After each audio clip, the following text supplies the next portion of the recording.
Afternoon, Todd Burrier from toddburrier.com coming to you on this absolutely spectacular day here in the countryside of Maryland.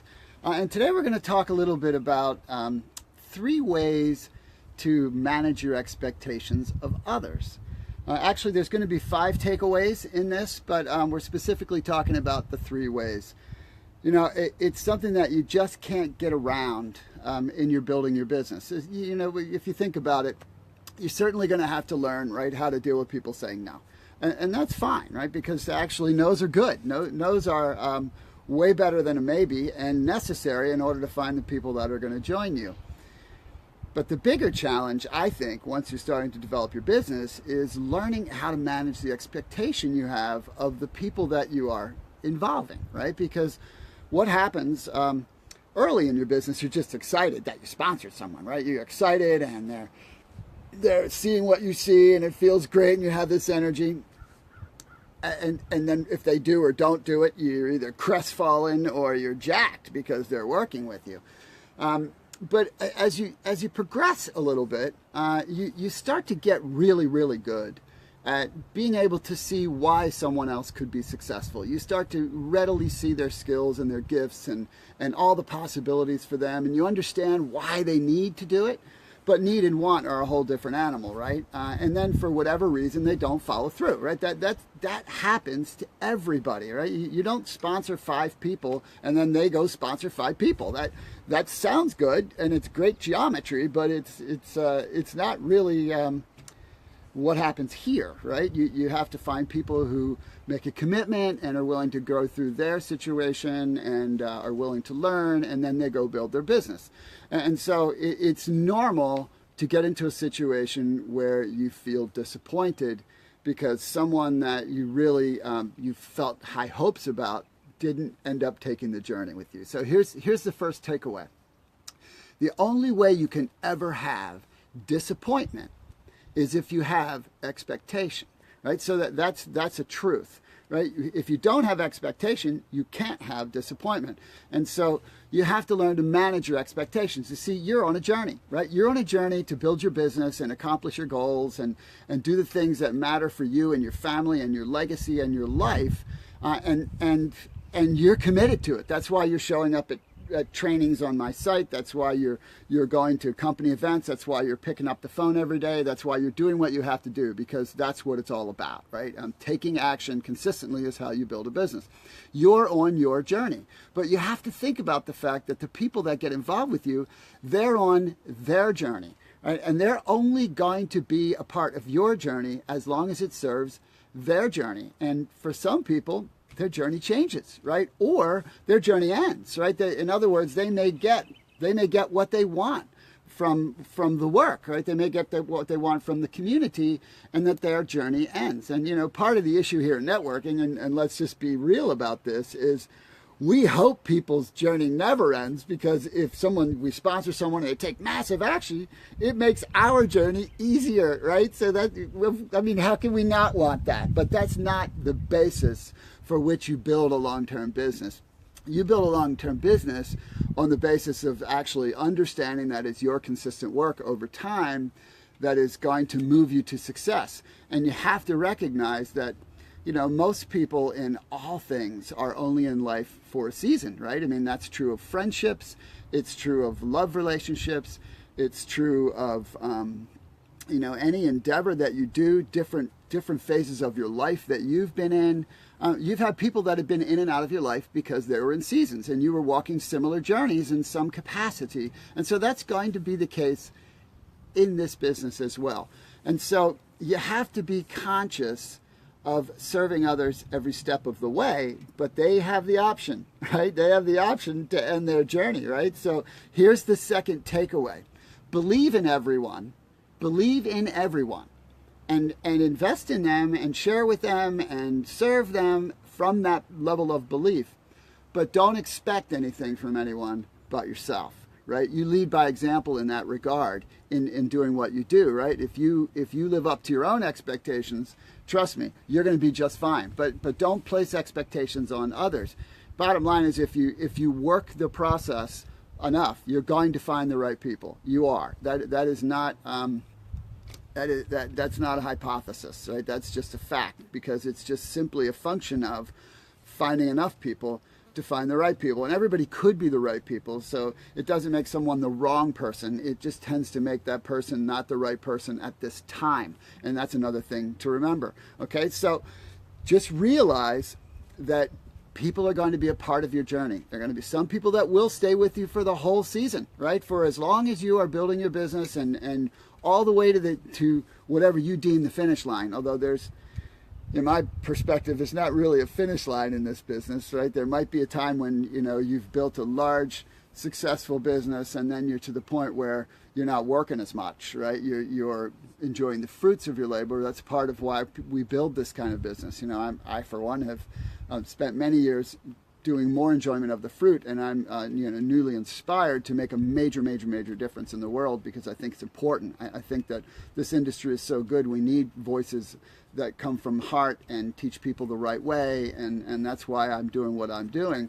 So I'm going to give you 3 things to remember as you navigate this issue of managing expectations, because even though I'm giving you these nuggets, it's still going to take a little time for them to sink in, to where you're not crestfallen when that person you sponsored and really believed in did not take action. So the first is, be thankful.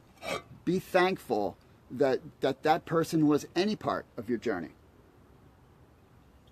Remember, always drink out of a glass of water as big as your head. So what do I mean by that? See, the person, regardless of how long they were on the journey with you, they helped you in your journey, right? They gave you hope.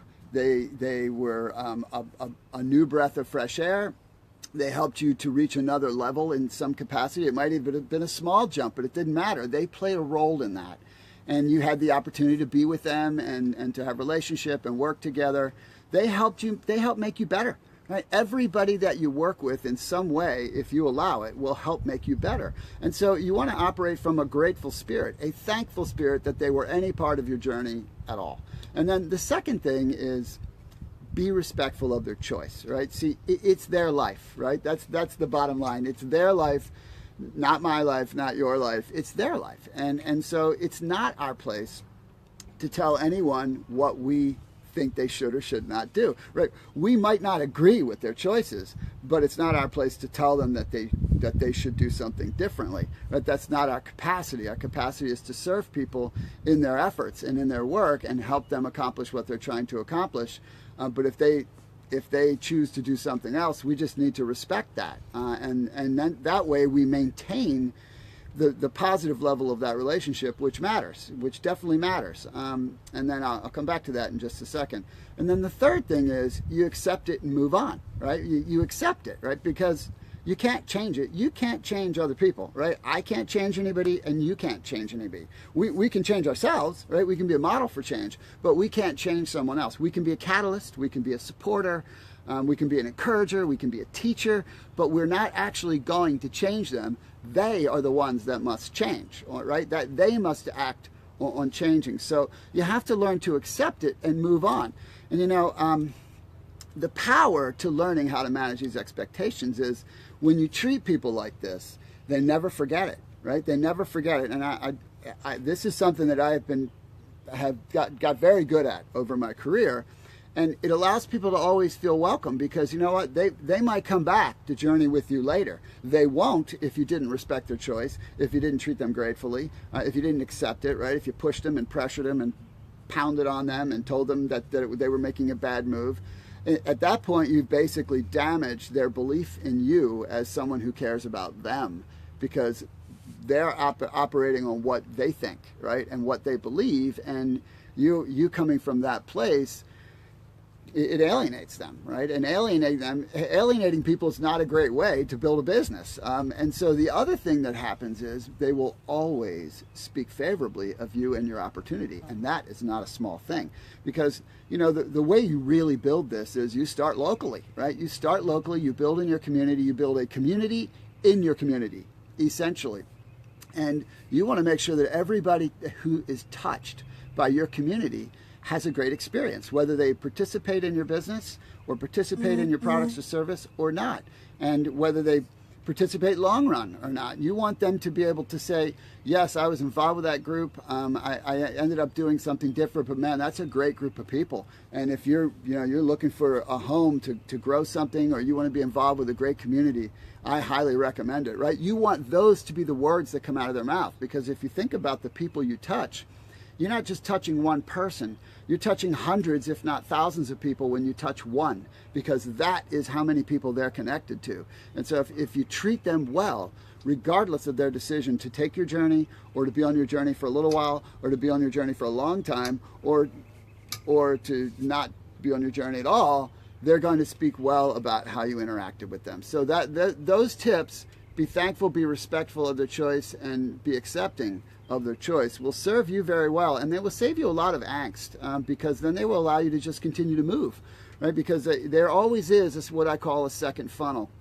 I'll probably do a training on this in the near future, but there's always a second funnel, especially for business builders, right? Those are the people that, when you work the process and people get involved, that doesn't mean they're going to take action. Signing up is not really a huge commitment, even if you have a large startup, which there's a lot of opportunities that don't, and there's a lot of opportunities that do. But even a large startup is still not a major commitment, because that's just, they wrote a check or they plunked down a credit card. That's not a commitment of the heart, right? That's not a commitment of energy. It's the energy commitment that you're looking for. And so essentially what happens is you have that first funnel that people are going in your process, and then you are sponsoring and recruiting and bringing people into your business through that funnel, while many other people choose no at that time. And then essentially the people you sponsor go into another funnel. And that funnel is the action funnel, right? Where you find out, okay, who do I really have? Do I really have someone that is going to take a step in their journey, right? And that's not going to be everyone either. And so that is an important thing that I don't hear taught enough, and it's an important thing to recognize, is that you work your process over and over and over, right? You work your process, and you sponsor and serve and sponsor and serve and sponsor and serve, and you will end up with the right community that takes the journey with you. But be grateful for any aspect of it, and respect people, and accept them. Okay, so if you want more training tips, I've got some good stuff over on my blog at toddburrier.com. Please share this video on Facebook, and let other people get an opportunity to learn that who are trying to build a business. And if there's a topic that you're interested in me sharing with, either put it in the comments or send me a private message, and I'll be happy to address it and talk about it, okay? Thank you so much for taking your time to be on today, and have a great rest of your day.